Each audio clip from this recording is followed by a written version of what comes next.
KRON 4's Reyna Harvey has his story. In Oakland, Black history isn't just something we look back on, it's being written right now.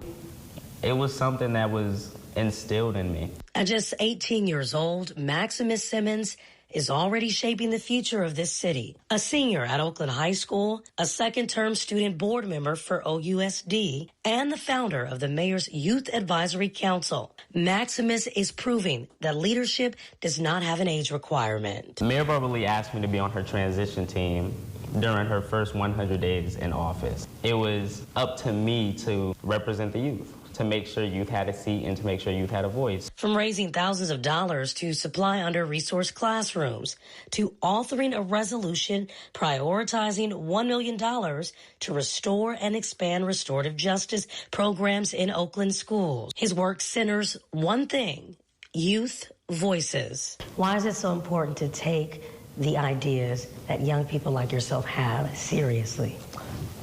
Because they're new. I think the ideas of youth are so important because of that lack of experience and that lack of bias that we have. And Oakland's first Black woman mayor, Barbara Lee, sees that impact firsthand. I'm checking everything out and came up to me very boldly and said, would you be my mentor? What could I say? But yeah, for sure. She says Maximus represents what's possible when young people are trusted, mentored, and empowered. And everyone else was, of course, over 18 on that committee. I asked him to chair my Youth Advisory Council, and he does. He's brought in about 10, we have, I think, about 10 young people on that, guiding much of the discussion and making sure that young people's voices are heard in every aspect of what I do, and that's what's so important. In a city with a deep legacy of Black leadership, Maximus Simmons isn't just the future. He's the now. I just marvel at his work now, but his future. It's important that our young Black men, especially here in Oakland, see how Maximus has been able to move forward. What he does and how he does it is something that others can look at and say, yes, I can also.